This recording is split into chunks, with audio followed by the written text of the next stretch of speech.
Hey guys, it's Sydney here, and I was working out here, and I was like, oh my goodness, I could film today's episode right here. So, how we like this background. I think this is so cute. It's like kind of the perfect frame, and it honestly sets the tone for this video. Serious. Serious. Psych. But before we get into today's video, I want to ask you a question, and I want you to sit and actually think about it for a little second. I may even be quiet to give you time to think. So, when is the last time you felt genuinely rested? And I mean physically, spiritually, mentally rested. For most people, the answer to that question probably made them uncomfortable, or it was probably a very long time ago. And I think that says everything about the state that we're living in right now. This is episode 3 of CBP Voice, and today we are talking about something I think about often. Why is everyone so drained? And I'm not talking about the people who work too hard or the people who sleep too little. No, I'm talking about why is everyone in America's baseline drained, tired, and more importantly, why I feel as though that is not by accident and why it is by design. Let's get into it. Here's the first thing I want you to understand because I feel as though it helps reframe everything. Now, most people assume fight or flight is something that only happens in extreme situations like immediate danger, or someone jumps out and scares you, like obvious fight or flight reaction decision situations. But a lot of people don't understand our bodies, our brain goes into flight or flight responses the second we are stressed. Now, that could be work stress, relationship stress, money stress. It could be a notification you got that you don't want to deal with. It could be being late. It's just when you're under stress, you are in fight or flight. And why that matters is because if you are in a fight or flight response mode, your brain is not operating at its full capacity. It is making reactive, quick, impulsive decisions that will get you out of the right now and not the bigger picture.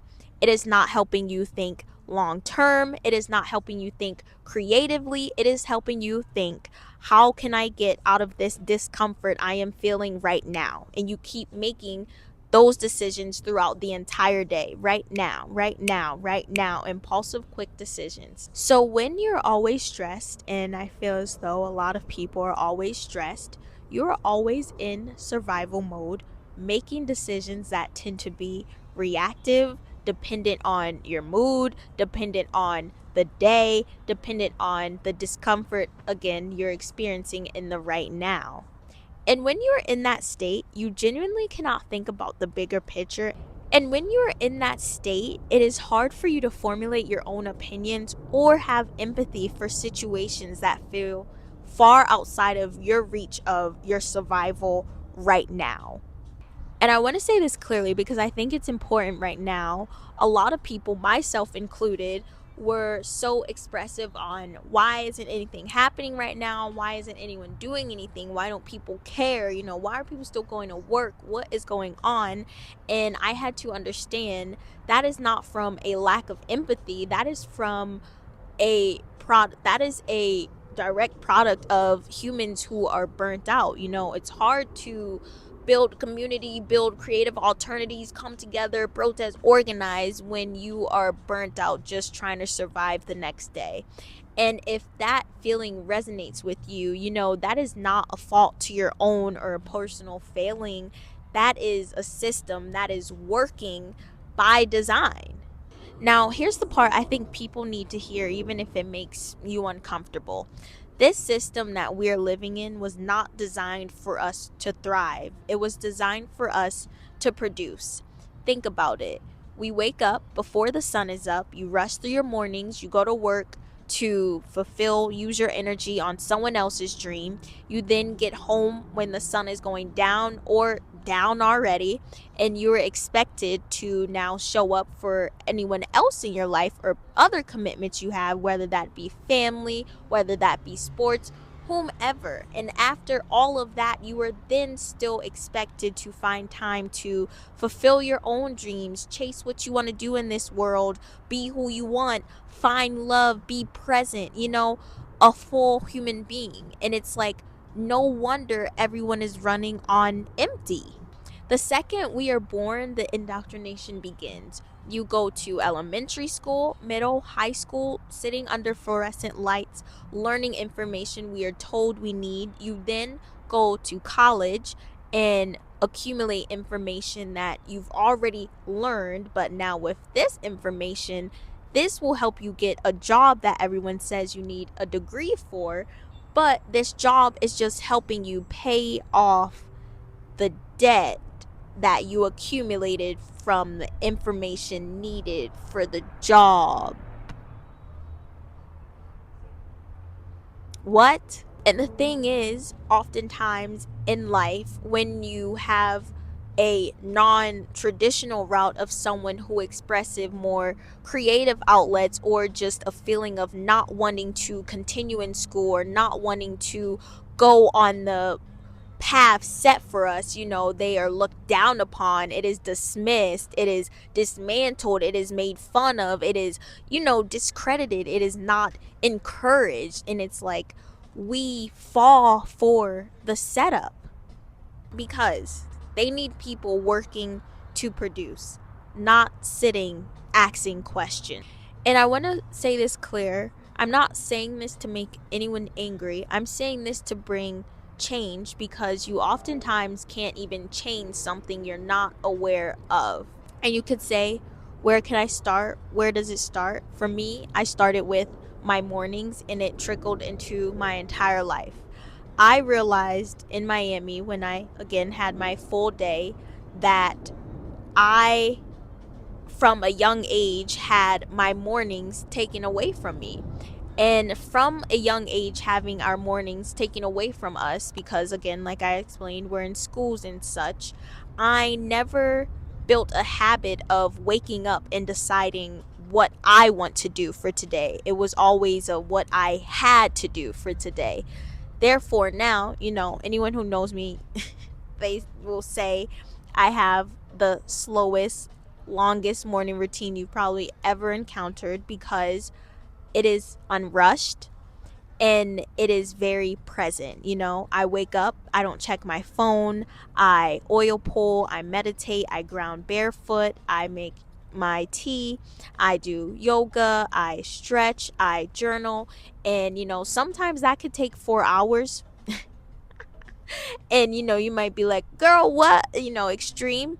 But something I want you to understand is that unlocks a level of conscious mind that the average human is not operating on, because their morning is rushed. When you're not operating from a state of stress, depleted survival, your decisions are instantly better, your mind is clearer, and your creativity opens up, and your expressions of love and giving, receiving, feeling love within the life you're building expands. And that groundwork baseline sets the tone for so much more to blossom within your life. And that is not a luxury, that is supposed to be a baseline of how humans feel every day: at peace, rested, healthy, in in light, in joy. They took our mornings first for a reason, and I think as we grow up to be adults, we continue to feed into what we know. And oftentimes, even if you are someone who works from home and could take a slower morning, you wake up and you pick up your phone and respond to messages or check Instagram or Twitter, and giving yourself to everyone else's energy before you even have a second to be you and present and still. So I challenge you to stop and start with 5 minutes. even if it's just 5 minutes. I challenge you to take 5 minutes of your morning and dedicate it to you before you show up to be anything else first, before you show up to be a mother, before you show up to be a partner, before you show up to be a teacher, oh, whomever you are. Take 5 minutes to be yourself. Now, when you take those 5 minutes to yourself, you could choose a song, you could dance, you could stretch, you could journal, get everything out of your head, you could do whatever you want. Honestly, do what makes you feel good for those 5 minutes, and let it not be anything on your phone though. Anything that's not the phone. You could make tea, make yourself a quick breakfast. I don't know. It's 5 minutes for you. Because when you start your morning and your day from a place of peace instead of panic, everything will feel different. And you will start to see that difference, and what that difference is your brain ultimately rewiring itself as well. We tell people all the time, you create your reality, and I think it goes over a lot of people's heads, but it is true, and you create your reality for that day the second you wake up.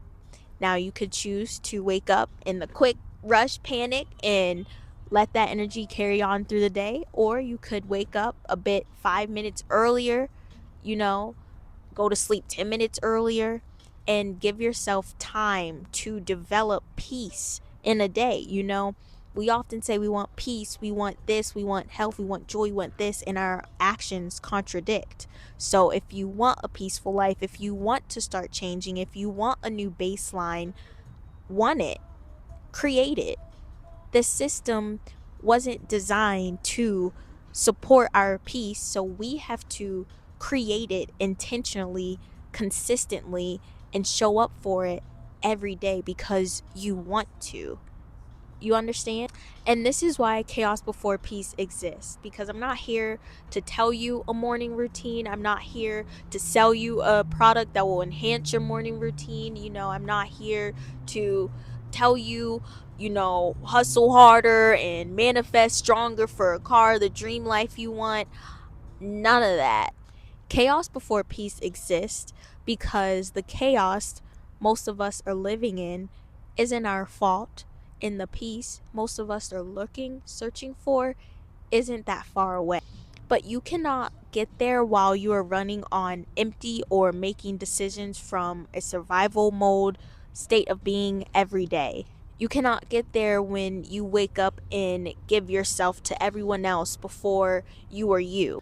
You have to start reclaiming, and even if it's just 5 minutes, let those 5 minutes start and be the foundation that transforms your entire life.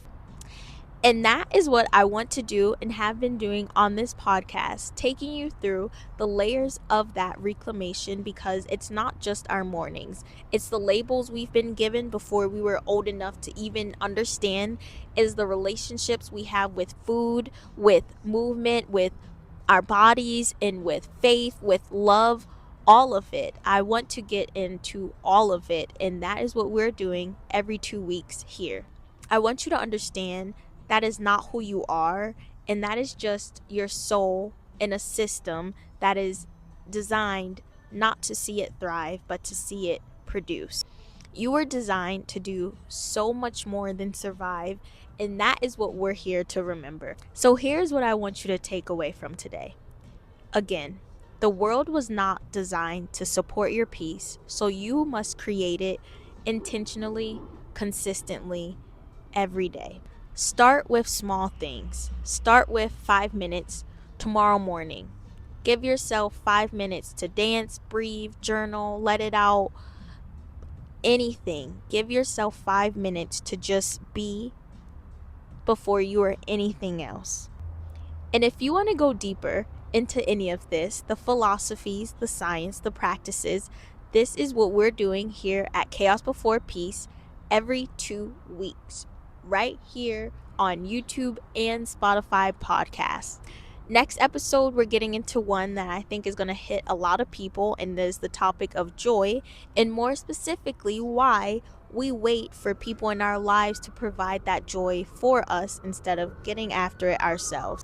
We talk about what happens when you stop waiting for joy to come to you and start creating joy within and for yourself.